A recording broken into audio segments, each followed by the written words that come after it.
शंकराचार्य स्वामी अविमुक्तेश्वरानंद सरस्वती ने बिहार में सनातनी राजनीति का शंखनाद किया है। गौ मतदाता संकल्प यात्रा के क्रम में गौ रक्षक और भक्तों से मुलाकात की। किशनगंज शहर के दिगंबर जैन भवन में पत्रकारों से बात करते हुए उन्होंने कहा कि गाय को हिंदू समाज अपनी माता मानता है, लेकिन केंद्र सरकार अपने फायदे के लिए गौ हत्या पर प्रतिबंध नहीं लगा रही है। उन्होंने बिहार में सभी विधानसभा क्षेत्रों में प्रत्याशी खड़े करने का ऐलान किया है। शंकराचार्य गौ भक्तों का चुनाव प्रचार भी करेंगे। शहर के दिगंबर जैन भवन में उन्होंने गौ रक्षकों को ही मतदान करने की शपथ दिलवाई। उन्होंने कहा कि भारत में कोई भी राजनीतिक दल ऐसा नहीं है जो सनातनी राजनीति करते हो। राजनीतिक दल अपने को सनातनी कह रहे हैं, लेकिन उनका आचरण सनातनी नहीं है। इस मौके पर शंकराचार्य जी महाराज के राष्ट्रीय मीडिया प्रभारी शैलेंद्र योगीराज सरकार, मनोज गट्टानी, डिम्पल शर्मा, कमल मित्तल, डॉक्टर शेखर जालान सहित अन्य लोग मौजूद थे। बिहार में विधानसभा का चुनाव आसन है, होने वाला है और इसमें करोड़ों सनातन धर्म के अनुयायी मतदान देने वाले हैं। ऐसे में मतदान करने के पहले उनको धार्मिक शिक्षा देने के लिए, ये बताने के लिए कि तुम्हारे द्वारा किया गया मतदान तुमको पुण्यात्मा भी बना सकता है और पापी भी बना सकता है। इसलिए उसमें क्या समझदारी रखनी है, क्या सावधानी रखनी है, इसको बताने के लिए इस समय हम बिहार में गौ मतदाता संकल्प यात्रा कर रहे हैं। इसी क्रम में सीतामढ़ी से चलकर एक एक जिले होते हुए क्रमशः आज किशनगंज में गए हैं और आप सब लोगों से चर्चा हो रही है। आजकल गठबंधन का दौर चल रहा है, ऐसे में क्या आप समर्थन करेंगे किसी विशेष पार्टी को?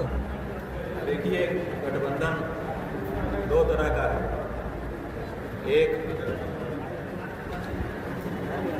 गठबंधन वो है जिसको गठबंधन नाम दिया जाता है, जिसमें कई पार्टियां सम्मिलित होकर के सीटों का शेयर करके चुनाव लड़ती हैं। लेकिन आपको पता होना चाहिए एक गठबंधन अंदर से भी होता है कि चलो कोई बात नहीं, हम दो ही तो हैं।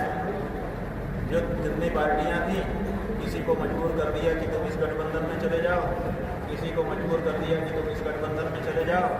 अब दोनों तरफ दो गठबंधन तैयार हो गए। इसका मतलब है कि दो पार्टी हो गई और दो पार्टी होने पर फिर आपसी गठबंधन हो गया कि हमने से कोई एक तो जीतेगा, कोई एक तो हारेगा। तो अगर तुम जीत जाओ तो हमारा ध्यान रखना और हम जीत जाएंगे तो तुम्हारा ध्यान रखेंगे।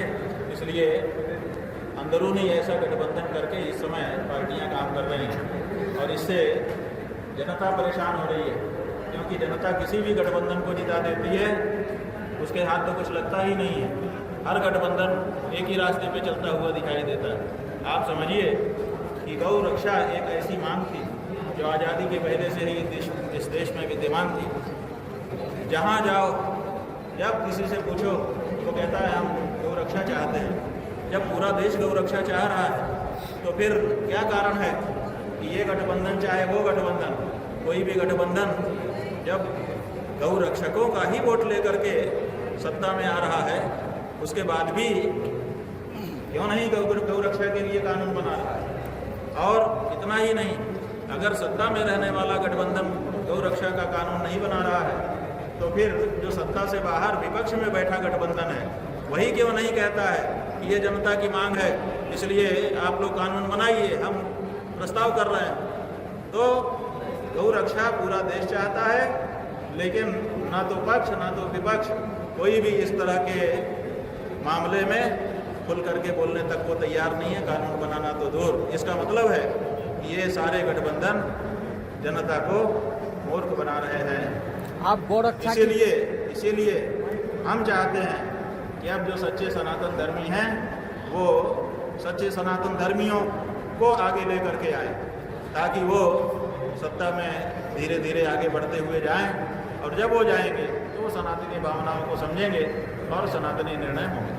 आप गौ रक्षा की बात कर रहे इसलिए हैं। हम गौ रक्षा की बात करने के माध्यम से सनातनी राजनीति की धारा को इस देश में आरंभ कर रहे हैं। अभी हिंदू राष्ट्र बनाने की मांग चल रही है धीरेन्द्र बात सिंह। यह है कि हिंदू की बात तो ठीक है, पहले हम हिंदू तो बन जाएं, उसके बाद हिंदू राष्ट्र बना लेंगे।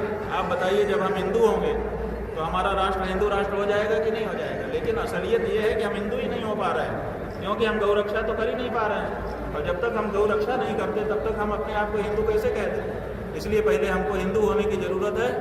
हिंदू हो जाएंगे तो हिंदू राष्ट्र भी हो जाएगा। सर, आप गौ रक्षा की बात कर रहे हैं और यहाँ पे जो है शेल्टर हाउस जो है खुलते जा रहा है किशनगंज में। शेल्टर हाउस जो है बूचर खाना जी किशनगंज में जो है जी बड़े पैमाने पे खुल रहा है। और आप वही गौ कह रक्षा रहे की हैं बात कि कर जब यहाँ पर पिछले 20 वर्षों से ऐसी सरकार है जिसमें तड़का लगाया गया है कि हम हिंदू हैं, तो फिर बूचड़ खाने क्यों बढ़ रहे हैं, फिर लोग हत्या क्यों बढ़ रही है? यही तो हम कह रहे हैं कि हिंदू जनता जो सचमुच की हिंदू जनता है वो बड़े धोखे में है। जिसको ये हिंदू समझ रही है वही हालत है जैसे माता सीता की हो गई थी, जिसको वो सन्यासी समझ रही थी और रावण था। रेखा से बाहर निकल करके आ गई, पकड़ करके घसीट करके लेकर के चला गया। ऐसे ही यहाँ की जनता के जो विश्वास है, आस्था है, उसको भी चला जा रहा है। इसलिए हम ये बात बताने के लिए आए हैं, सच्चे हिंदुओं, अब गौ रक्षा के लिए जो स्पष्टता के साथ खड़ा है, गौ माता के लिए, उसको वोट दो ताकि पहचान हो जाए कि असली हिंदू कौन है और नकली हिंदू कौन है। क्या बिहार के सभी 243 सीटों पर यात्रा करेंगे? बात यह है कि बिहार की सभी विधानसभा क्षेत्रों में, बिहार के सभी विधानसभा क्षेत्रों में लोग गौ मतदान का संकल्प ले रहे हैं। गौ मतदान का संकल्प ले रहे हैं कि हम गौ वाले व्यक्तिपरित प्रत्याशी को ही वोट देंगे। तो आप बताइए कि अगर वहाँ से कोई खड़ा नहीं होगा तो किसको वोट देंगे? क्योंकि कोई भी पार्टी, चाहे पक्ष की हो चाहे विपक्ष की हो, गौ माता के संदर्भ में खुल करके बोलने को तैयार नहीं है। वो चाहते हैं कि जैसे चलता है वैसे चलता रहे। तो ऐसे में गाय के लिए हर जगह प्रत्याशी अगर हम नहीं खड़ा करेंगे तो जिन लोगों ने गौ माता के लिए संकल्प लिया है वो किसको वोट देंगे? इसलिए जरूरी है कि हर विधानसभा में एक व्यक्ति गौ माता के लिए प्रत्याशी के रूप में खड़ा रहे, ताकि उसको वोट दे करके जनता ये बता सके कि हम गौ रक्षा चाहते हैं। प्रधानमंत्री